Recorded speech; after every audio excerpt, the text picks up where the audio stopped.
FunctionBuilt-Aquatics here, and today we're showing our 40-gallon tank again, and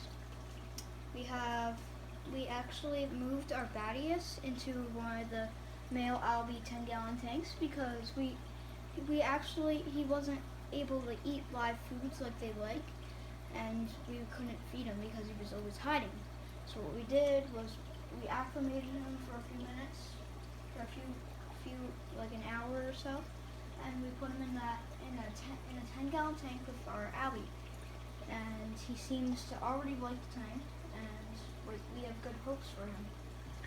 Yeah, this tank was most of the fish in this tank are way too active and way too much of they're too much of fast feeder for him, that he couldn't keep up and snatch up the white worms and different worms that we feed the fish. But now he's in a tank with just one Albi marginata beta, and eventually he'll be the Albi will be moved off to a bigger tank with a bunch of other Albis. Yeah, and the Battis will probably have that tank to himself, and we'll probably go to Riparium Center and pick up a few more. Yeah, I guess we'll pick up some more Battis and have a little group of them and see if we can get them to breed too. Yeah, and they're like one of my favorite kind of fish. They actually do look like cichlids, but we'll tell you they're not. Yeah, I guess they're related to like little sunfish or something like that. But right now we're videotaping the Riparium and the loaches and rasborsas that are in this tank, and there's quite a bit of both. We have one ginormous honey gourami that we bred. Yeah, there's how many gouramis are in this tank? We got about 1, 2, 3. There is 4. 9. No, there's 4. Oh, that's right. I'm forgetting the sparkling gouramis too. No, I'm sorry. There's not 8. There's actually 10 because I forgot to include the chocolate. I mean, sorry, not the chocolate. It's the licorice. Yeah, there's one licorice gourami in there, which it would probably be best if we actually took him out and put him in his own tank also, because I thought there was 2. He can't compete. I haven't seen the other one in a while, and he can't compete with these guys. Everybody in this tank is extremely fast, very active feeders, very aggressive.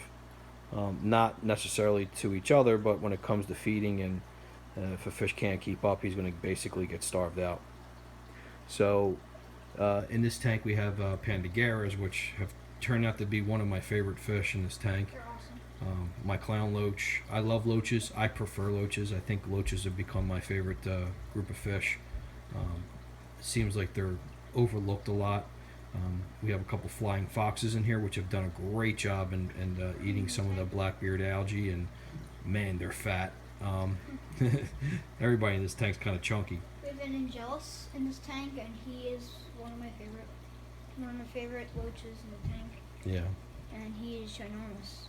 He's huge. You should see him when he comes out. Well, yeah, I'm going to walk around a little bit and show some of the features of this tank too, because we added a couple new pieces of driftwood. So what I try to do is we had a lot of floating plants, and the floating plants at some point sometimes become a little bit of a hassle. So what I was trying to do is actually put a piece of wood in here to deter anybody from jumping out from this open side. We have a few fish jump out. Yeah, open space sometimes betas and gouramis will leap. But coming around this other angle here, you won't even be able to see that really underneath, but there's another new piece of driftwood there with the branch sticking out over there. This tank has a soil substrate, which with loaches can be a little bit of a hassle. They will dig. Yeah, they do. They enjoy digging. They shove their heads in the Here's sand and they make a mess. View of the plants that are living inside the planter, and the roots of these plants run all the way into the tank, into the back. Sorry about the reflection. There you go. You can see there's some roots. The roots are all over there. This tank has a lot of tannin in it.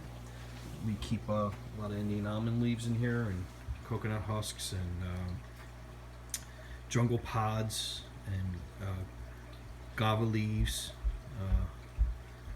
driftwood. So this tank is probably lighter than it typically is. Yeah, it had so much tannin in it, but you could hardly see the fish. If you go back to our old videos of the tank, you could hardly even see the fish. They were like blurry. Yeah. They look like little blobs. Yeah, they probably preferred it that way, because it, a lot of these fish do come from tannin waters. Some of the Vietnamese rasborsas actually come from clearer water, but right now the tanks probably has the best. I think it probably has the perfect tint right now, where it's just right. It has the perfect tannin level, but if you ever There's my Angelus down there on the left, acting like a wacko.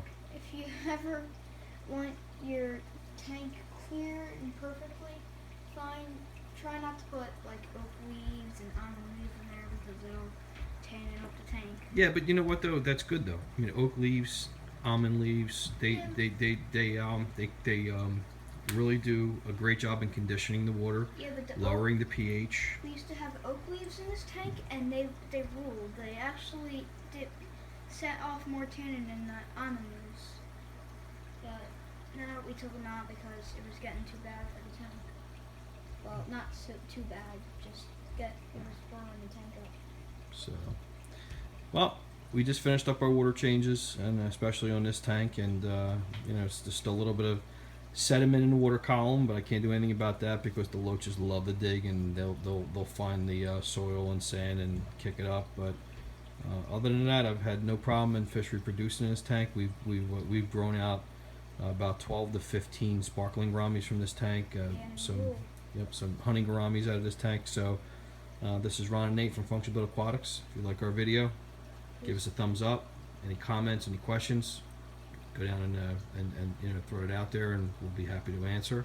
And See you guys later. and you guys have a nice night. See you soon. Bye.